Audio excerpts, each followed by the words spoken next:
Hello, I'm David McGowan, and welcome to Untold Stories. This episode was recorded live on stage at the Florida Theater in downtown Jacksonville on November 27, 2021. And this audio series is a production of WJCT Public Media and the Florida Theater. Untold Stories at the Florida Theater is made possible in part by generous support from the Wolfberg family. Every time I come here, right?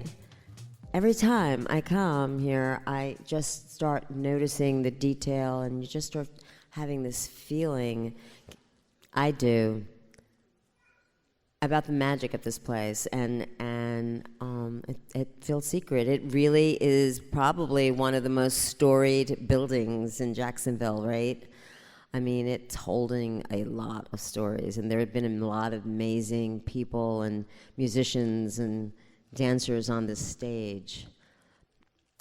And I want to acknowledge, and for us to just take a moment to think about this building and all of downtown. I mean, we sit on the territory, Timucua territory, and just think about that and what that means, because we obviously didn't make a deal or have a treaty with the Timucua. You know, we just got to take the land. And I always think it's good to acknowledge that.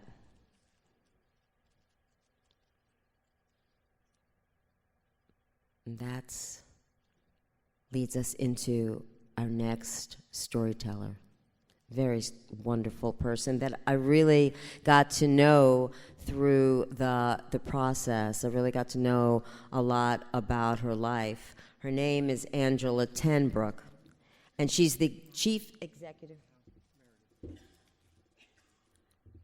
She's the chief executive officer at Worldwide Aquaponics. Now,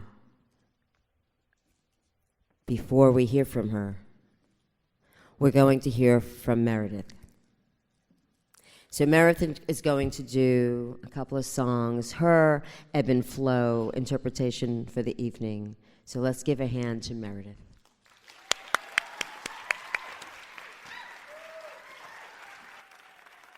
Thank you.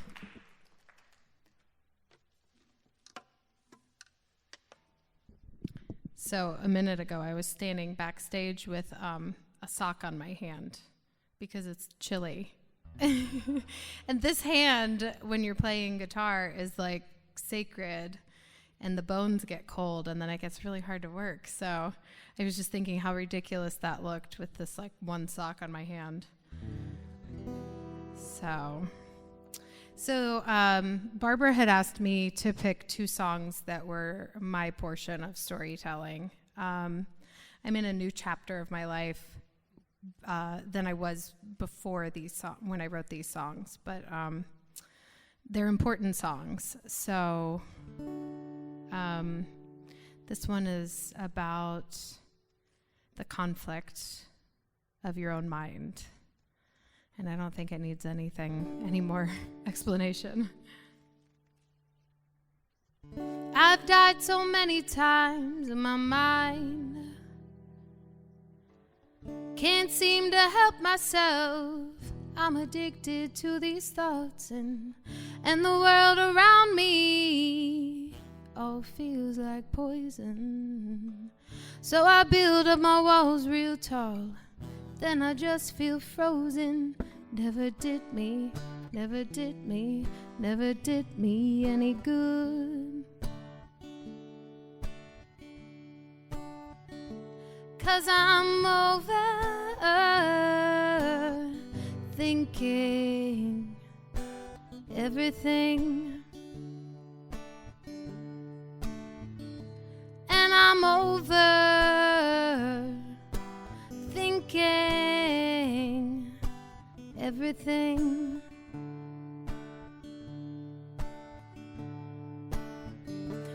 I get lost, I'm so distracted, and I can't stop moving, but I finish nothing, and my mind just circles. I can't sleep, And they say that it's not right, but the herbs help me sleep at night. They never did me any good. 'Cause I'm overthinking everything. And I'm overthinking everything.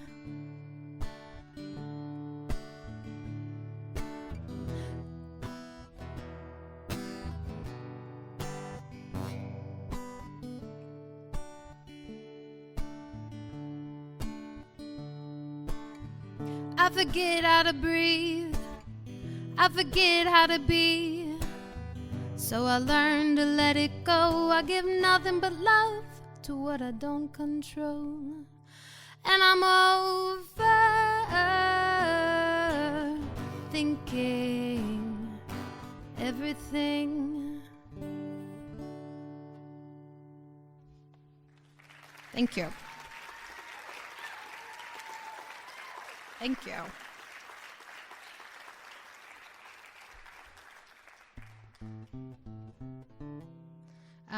This is a song about the biggest change in my life, in my adult life, aside from having a child.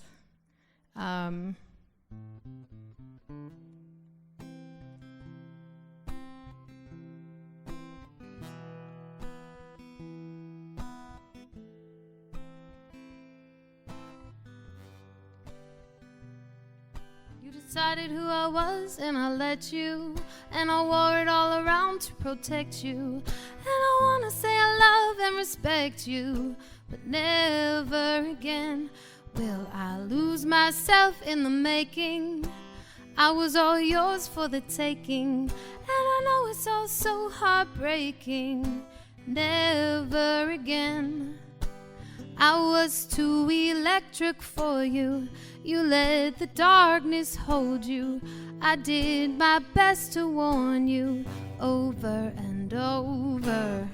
Everything just feels so bitter. I'm sorry for that winter. I did my best to warn you over and over. Ooh, ooh, ooh, ooh, ooh. And the one that we made, she is precious. Every time I see her, I am breathless. And I hope that she learns from our messes. So never again will I lose myself in the making. I was all yours for the taking, and I know it's all so heartbreaking. Never again. I was too electric for you. You let the darkness hold you. I did my best to warn you over and over. And the old me, running naked in the streets in her bare feet, laughing at the moon like I'm crazy. I'm not crazy anymore. Said you love me, but you don't know a thing about my bare feet. Spent all your time trying to change me.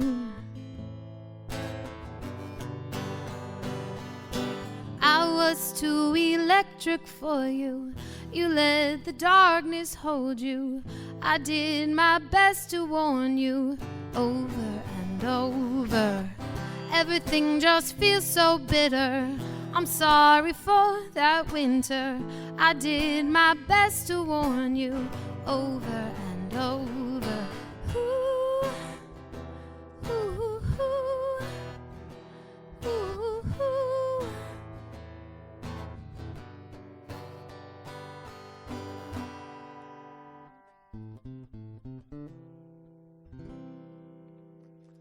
Thank you.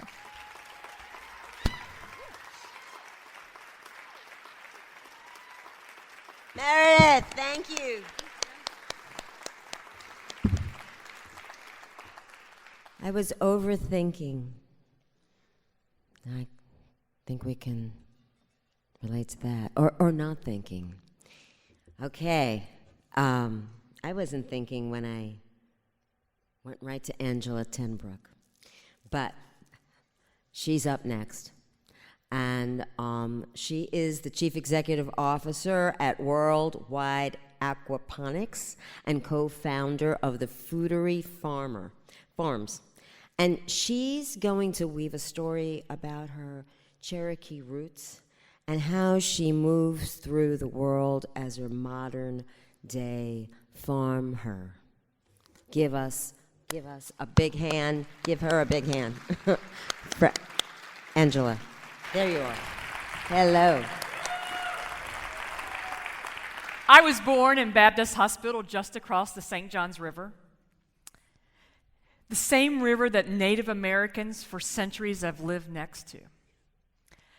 I always think that's ironic.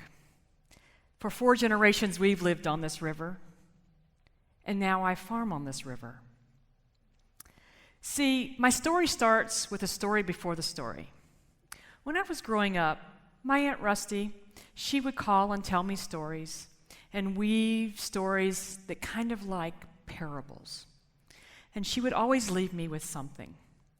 She was the last person in that generation alive, and I think she wanted to impart upon me kind of important things. So one day she told me the story that she thought I was the family's white buffalo. White buffalo? Well, Aunt Rusty, you know I was born in May. I'm just a Taurus, a bull in a china shop, you know. No, you are a white buffalo, and you need to live your purpose. And that purpose is to have harmony and balance and a variety of other things for our family. You are to bring those things: harmony, balance, abundance, and hope. So I embodied that idea for my whole life, trying to do what is right, what is hopeful, to bring balance to everything around me. My story begins in 2018, Hansville, Washington, 1,000 miles from home. We've just built our 26th farm, and we're at our closing kind of farm family meal. And like normal, it's a local food, kind of gourmand kind of thing. And I eat a shrimp. And the next thing I remember, I'm riding in the back of an ambulance. My throat closes. I look over, and my vital signs are dropping. And I know I am dying. I know. My heart is beating, and it's as though the sounds of my native ancestral drums are beating in my heart, and my heartbeats are going away.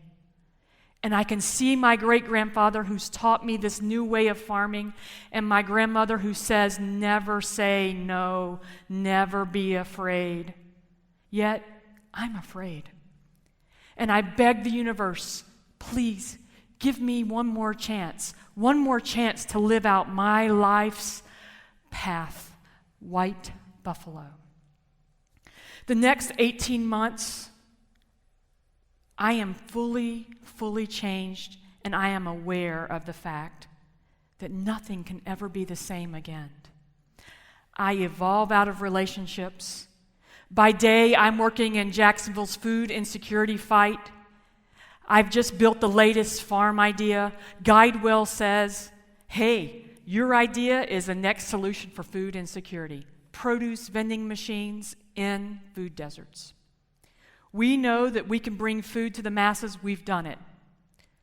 Yet at night, I'm having my own insecurity challenges.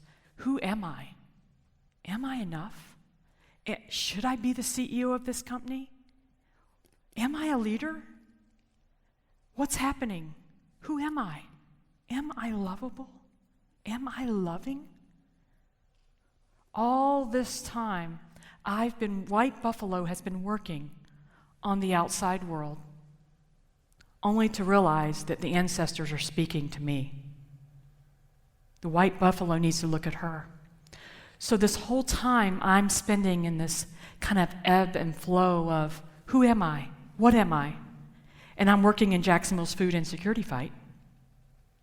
And I recognize that I'm the one that's insecure. I'm the one that needs the change. So during this time, I'm kind of evolving out of different relationships and into new things. And all of a sudden, it occurs to me, I need to be my own white buffalo. I need to give hope and balance to me.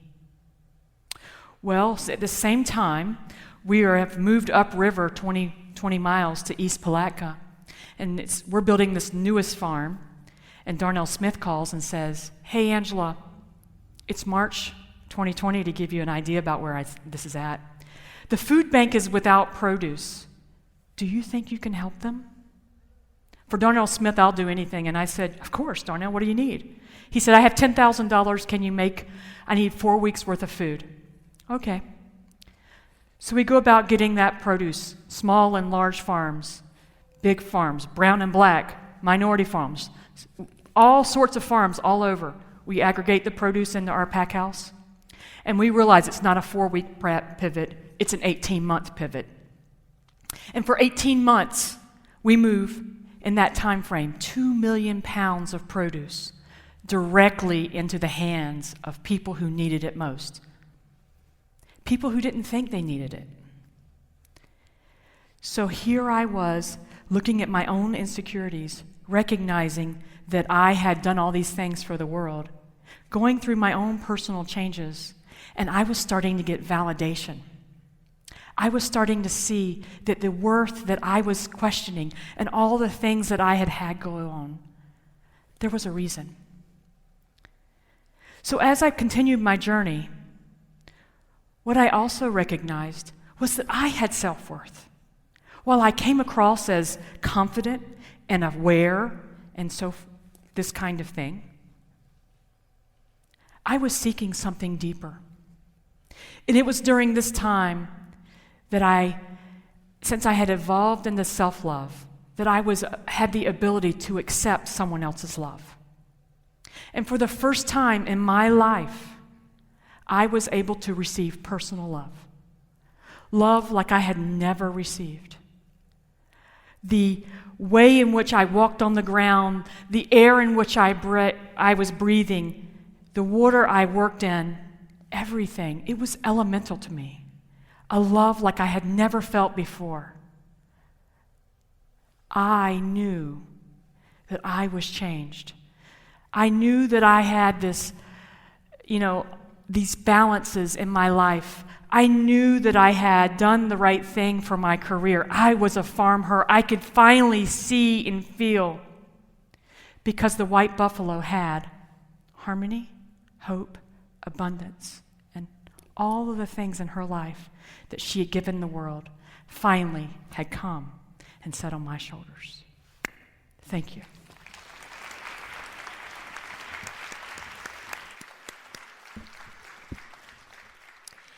Angela is doing incredible work with food distribution, and I advise that you go and read more about her.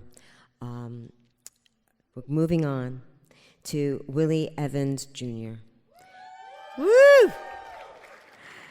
So Willie is a beat maker, and he's a hip-hop artist. He's just multi-talented. He's actually been in the music scene in Jacksonville for like over 25 years. And so he's had a great career. He's toured the world with his hip-hop group, Azimuth. And as a creative force, Willie's recent focus has channeled his talent to progress societal conversations with hopes of broadening his projects to impact larger audience. He just received a community foundation grant from Northeast Florida for one of his projects. So I want you to welcome Willie, this fabulous person. Give him a big hand.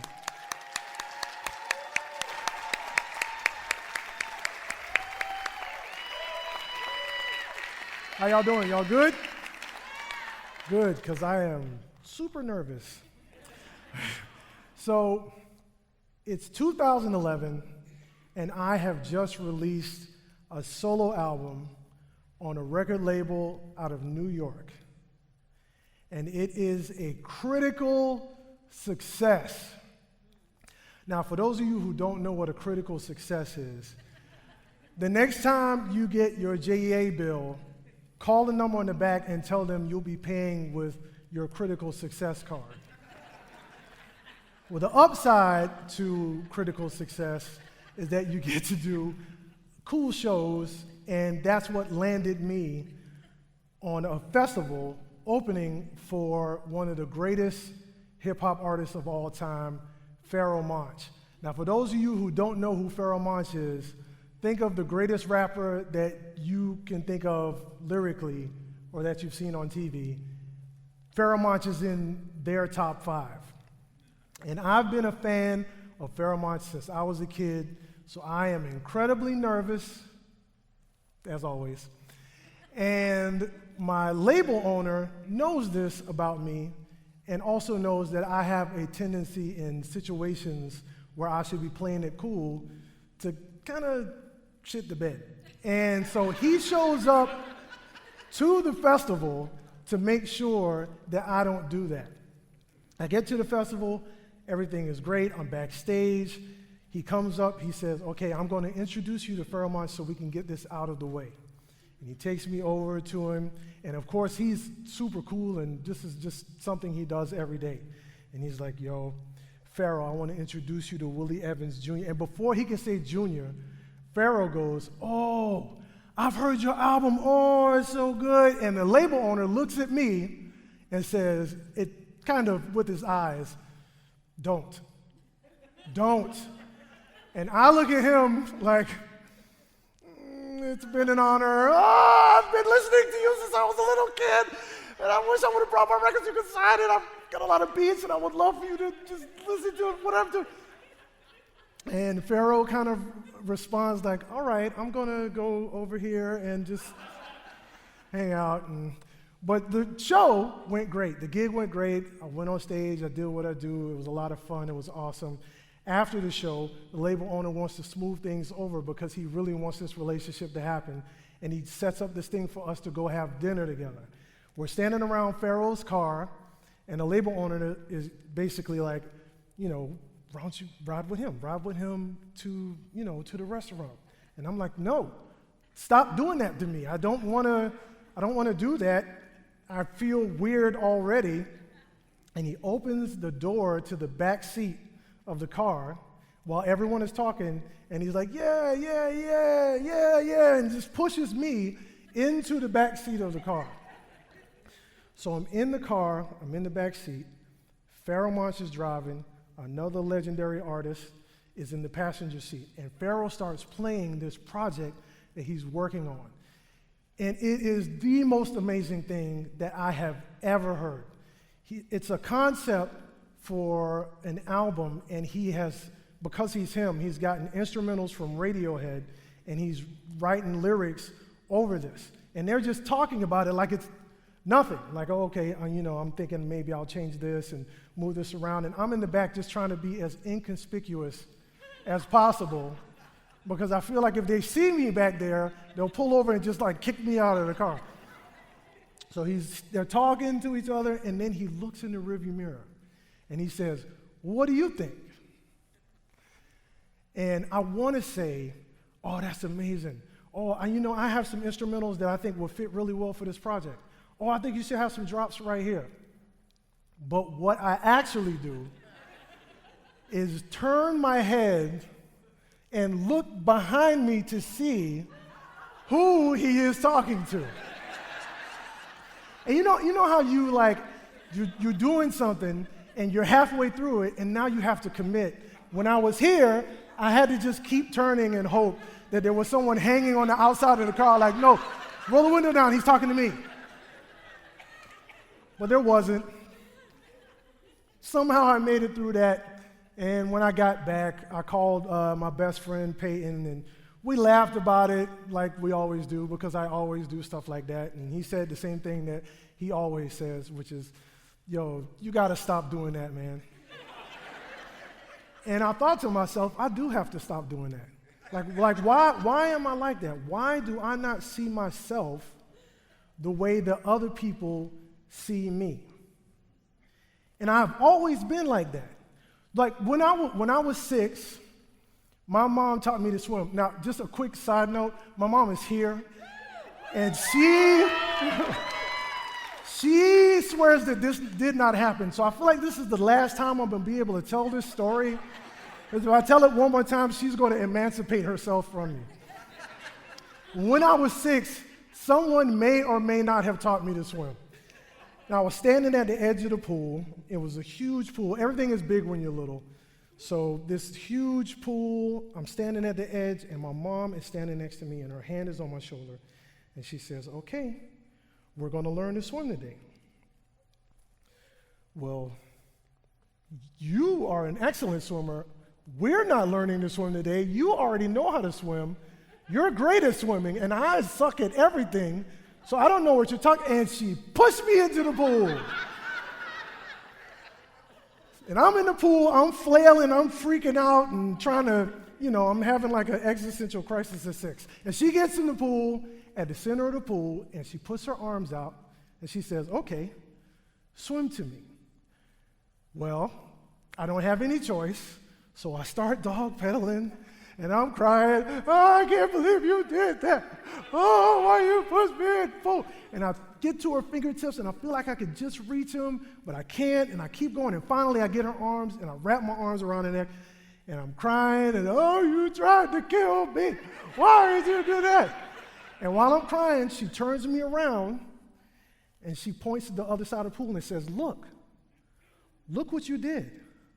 And I look, and I've swam the entire length of the pool. Because when I was swimming to her, she was on her toes, backing up as I was swimming. And that stuck with me. If I could focus on something or someone that was great and just dog pedal my way toward that and hammer away at it, I could do anything. And I carried that all the way into a music career where I tricked 3 of the illest hip-hop artists in the city into being in a group with me called Asimov. It was Buddy, who is, to this day, the living and breathing embodiment of hip-hop culture. There was Joe, who also to this day is one of the most lyrically dense rappers, like lyricists that I've ever worked with.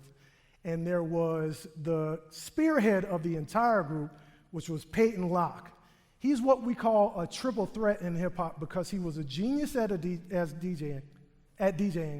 He was a genius lyricist, and he was a genius producer. So we were just kind of along for the ride while he wowed people. And I don't know if you've ever worked with someone who is really good at talking trash, but then also extremely good at backing it up and exactly as good as they say they are, but it's incredibly intimidating. So I was glad that he had allowed me to be on the team. It was great. Asimov toured the world. We sold records. We sold, for the young people in the audience, there was a time where you could walk into a building and touch MP3s. And you could pick it up and give people green pieces of paper for it, and then take it away and hold it in your hands. We sold a lot of touchable MP3s, and it was fantastic. Until the estate of Isaac Asimov sent us a cease and desist saying that we were trying to build the fame of our group off of what he had written. To which we responded, well, that's stupid. We're a hip-hop group that makes music, and we don't even know who Isaac Asimov is. I don't even read. What are you talking about? To which they responded, well, that's weird, because we have a copy of this interview where Willie Evans Jr. said, yeah, that's exactly where we got the name from. And me and Peyton read Isaac Asimov all the time, and we're trying to be the Isaac Asimov of hip-hop music. Sorry.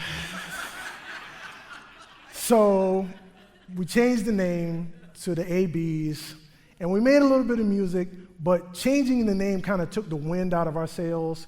2 of us, Joe and Buddy, went on to do other things, but Peyton and me continued to make music. I was a solo artist, he was a solo artist. We made music together, and we would always talk about, theories around hip-hop music and culture, and make music and talk about stories on the road. He would talk about going on the road and being told by cats that we had grown up listening to that he was a genius, and he would respond, yeah, I am. And I would tell him stories like the one I told you at the beginning, which is what I always did, and he would always say, man, you got to stop that. You know what I mean? Eventually, those conversations went from talking about hip-hop theory to talking about decisions we made as parents with our kids, and decisions in our lives about relationships and stuff like that. And it made us, we became tighter, and eventually he became my best friend. And all of our conversations were like that until we reached the point where we had one of our last conversations where he told me pretty bluntly that he had stage 4 inoperable cancer.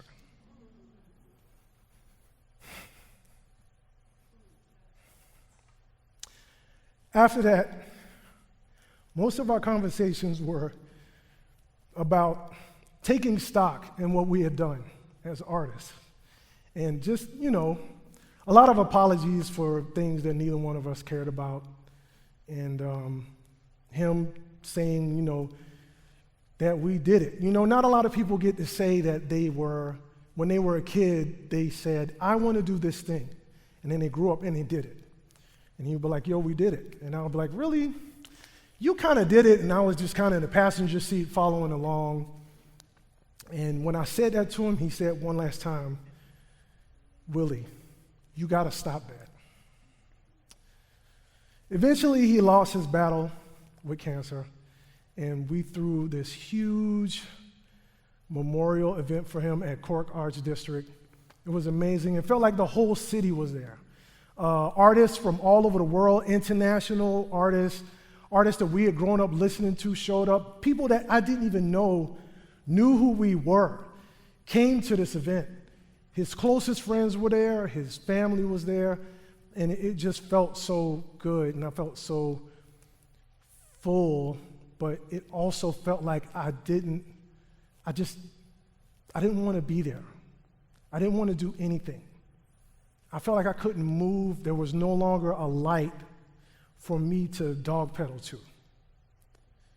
And I went into my own space to be by myself because it was too much. And I was sitting in there by myself thinking about how I was going to do anything from now on. And the door to my studio opened, and my mom walked in.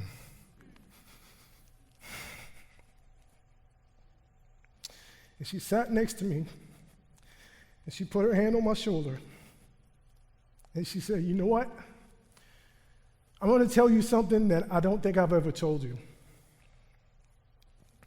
Whenever I saw Peyton, he would always come up to me and go on and on about how he thought you were a genius. And for the first time in my life, I believed it. I spent so much time focusing on these bright lights and swimming toward them that I never stopped to think, maybe I'm a bright light. And maybe there are people out there that are swimming towards me. Thank you.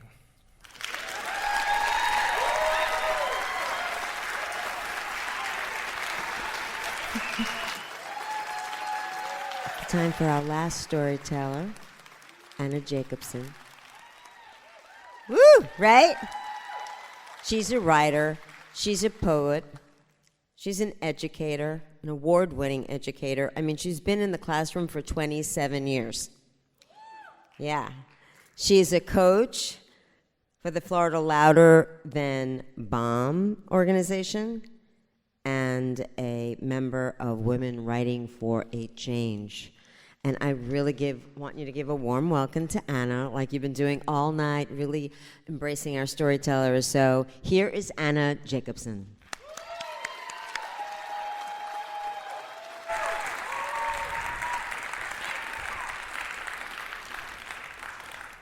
Good evening. Before I begin, I just want to add 6 more lights to Kedger's 1,108 lights, and that would be Barbara Colacello and the other 5 storytellers that we've worked with. They have been amazing.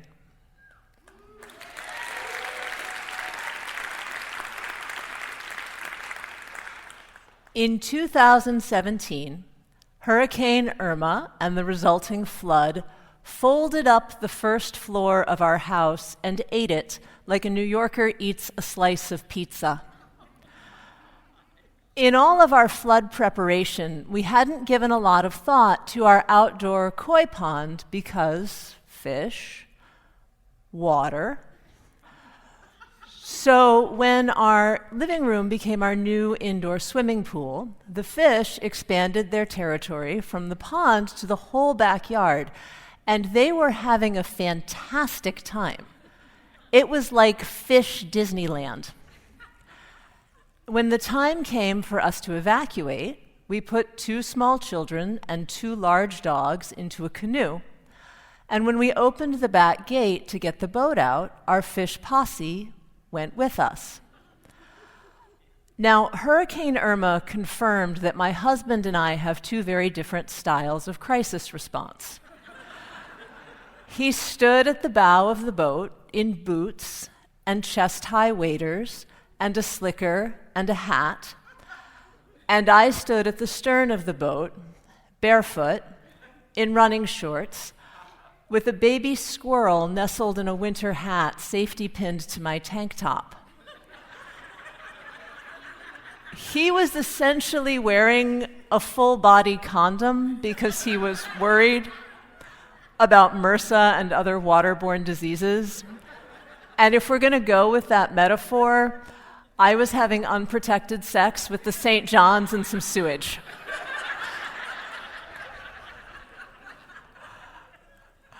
Our destination was our neighbor's house, where their deck turned dock and hill turned island, provided our dogs, who were nearing psychic disintegration from loss of access to all familiar tree trunks, a place to pee.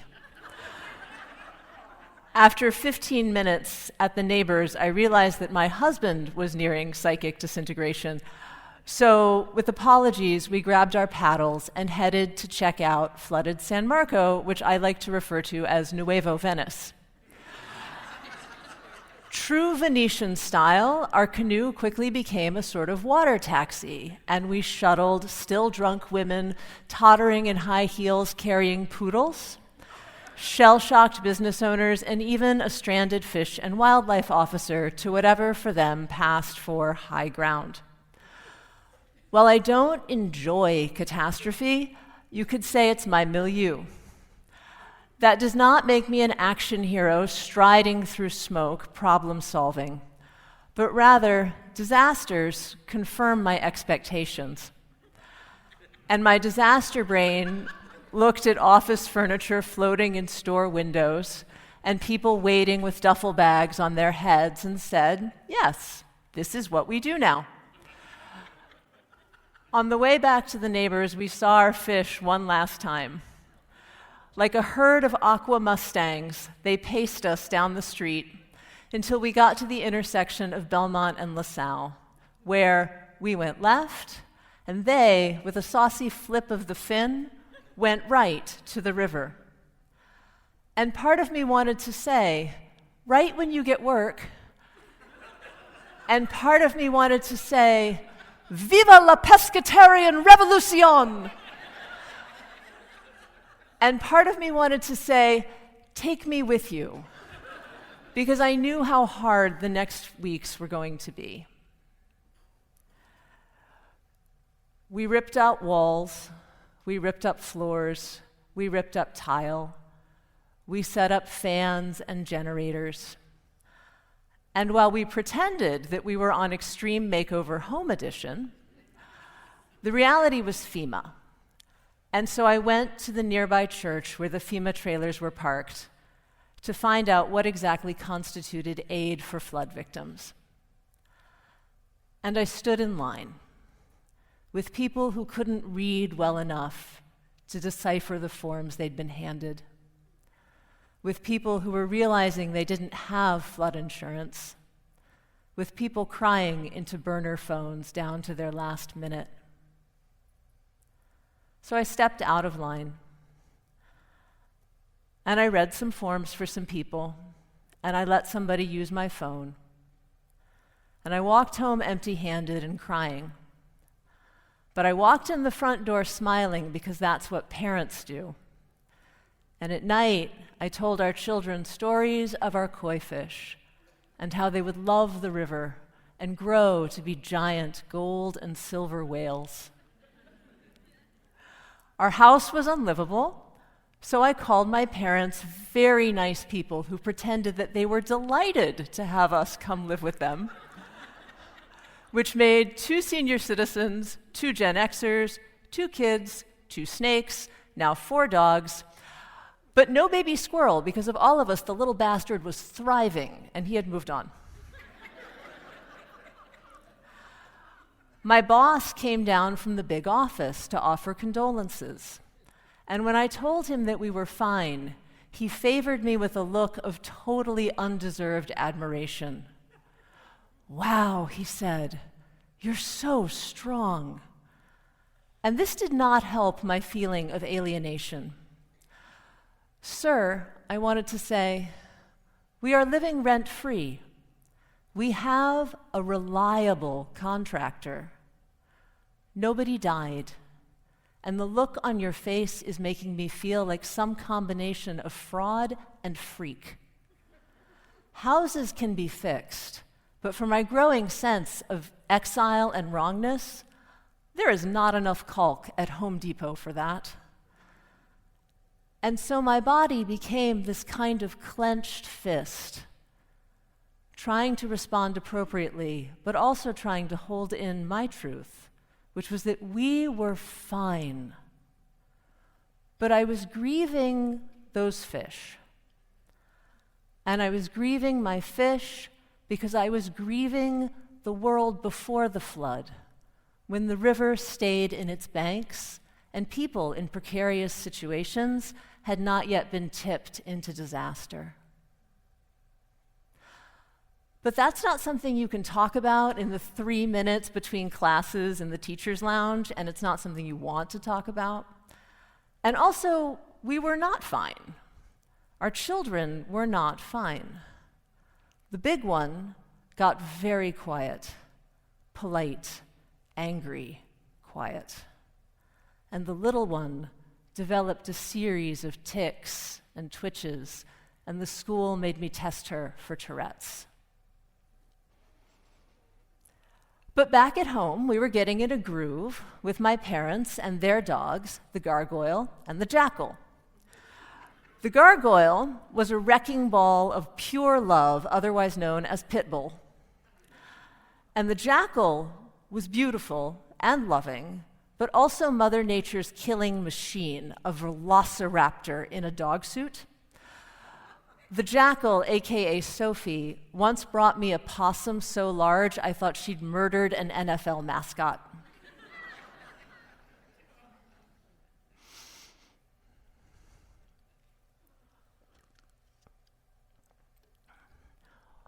A few nights into our stay, I woke up in my childhood bedroom thinking that my husband had discovered an alarming new way to snore. But the sound wasn't in our room. So I did the horror movie victim's creep down the hall and opened the door to my mother's bedroom to see, standing on the bed, crouching over my mother, her mouth inches from my mother's throat, honest-to-God moonlight gleaming off her honest-to-God teeth, Sophie, and a low, rippling snarl pouring out of her. And my mother was sleeping through this, because when my mother sleeps enchanted spinning wheel sleep, sleep of 1,000 years sleep, and also my mother takes her hearing aids out. So I stepped closer, and the snarling got louder. And I said, "Go lie down." And impossibly, more teeth appeared. So I went for the one thing the jackal feared, the plant mister, a plastic spray bottle that my mother uses to revive ferns and get dogs off couches. But I couldn't find it. So I went back down the hall, opened the door, and did my very best to imitate the sound that a plant mister makes.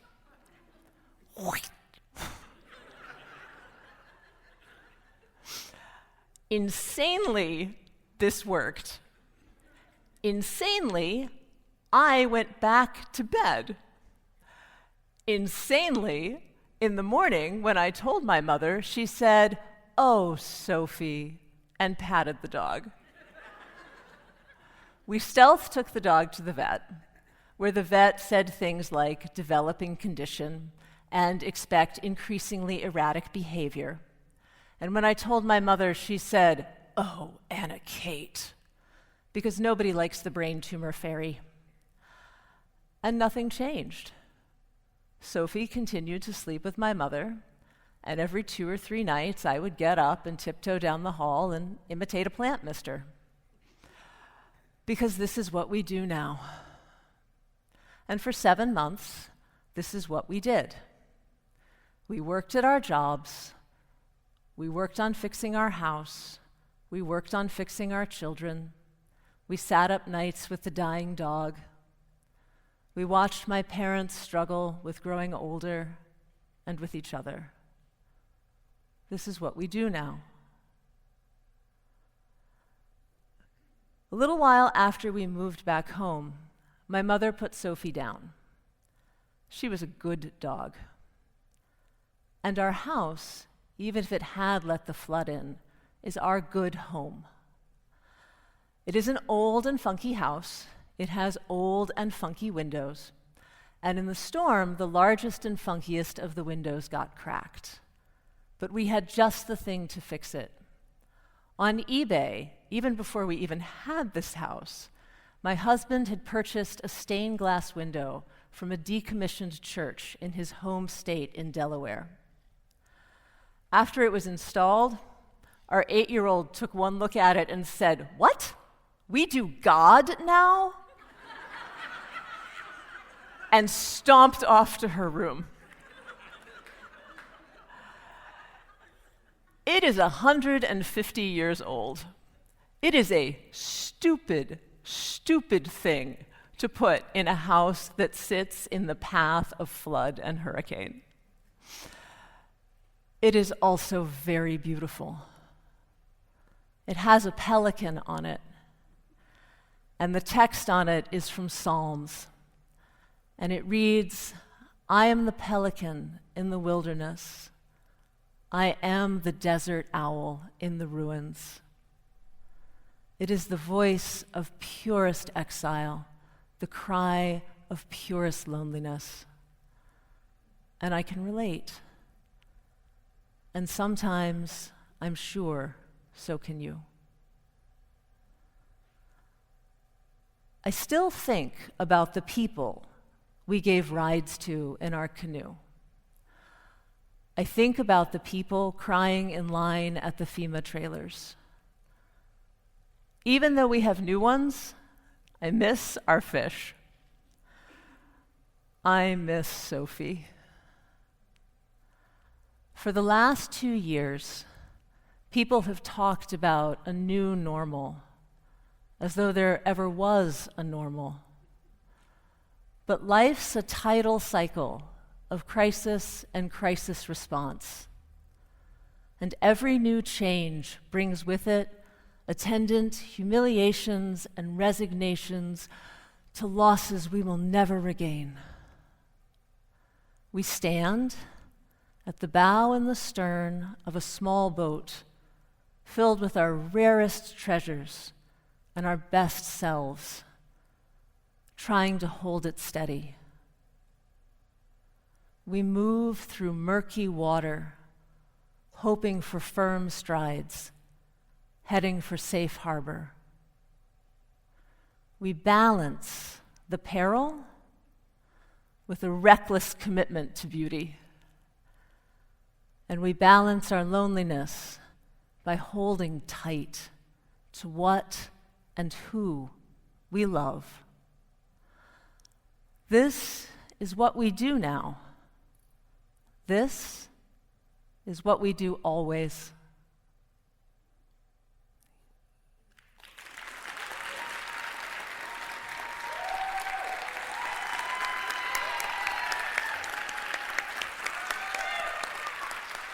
Anna, I want to say that I will never, where are you? She left.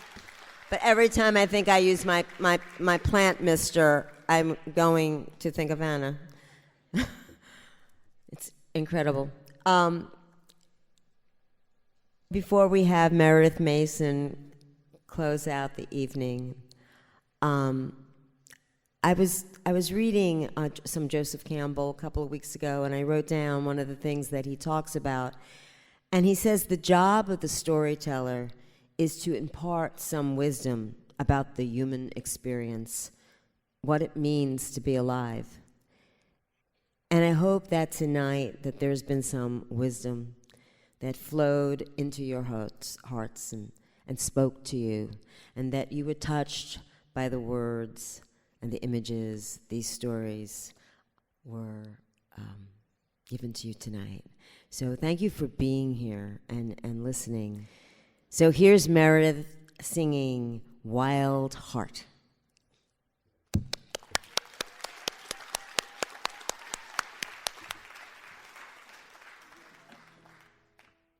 Do I know my worth? Do I know my soul? Am I running free? Nobody seems to know what we came here for. What's it all mean?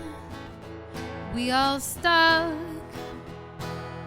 burning down our dreams. I wish I had a wild heart. Well, I wish I had a wild heart. I'd set fire to the sky.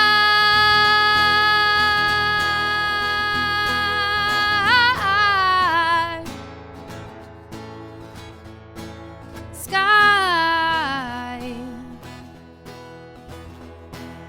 Why?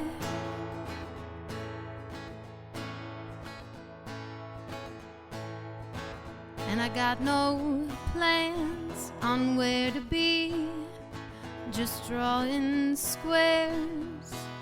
Somebody cut me free, and I'm just so scared from all the lies they're telling me. What should I believe? I wish I had a wild heart.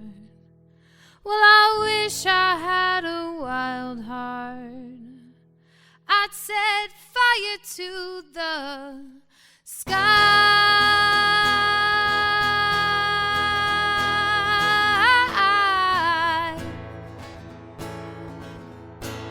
Sky. Why?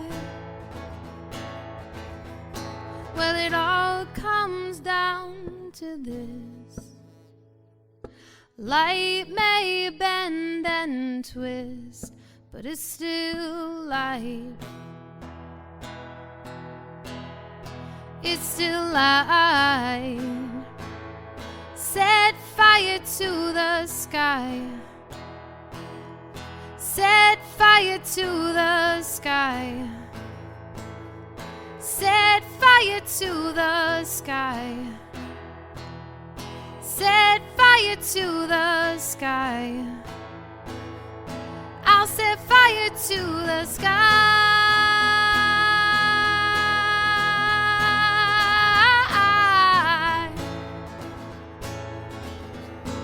Sky. Why? To the sky. Thank you. Storytellers, here's your cast for tonight.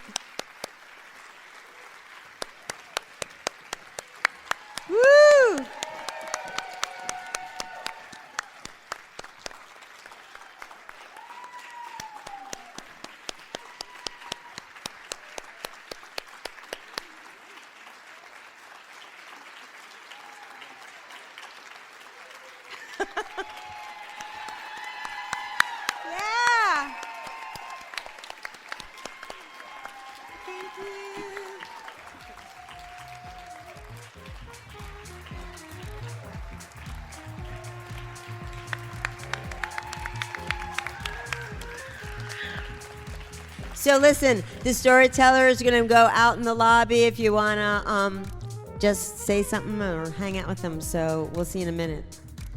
Thank you so much. This audio series is a production of WJCT Public Media and the Florida Theater. Untold Stories at the Florida Theater is made possible in part by generous support from the Wolfbrook family. I'm David McGowan. Join us again next Sunday evening at 7 for another edition of Untold Stories.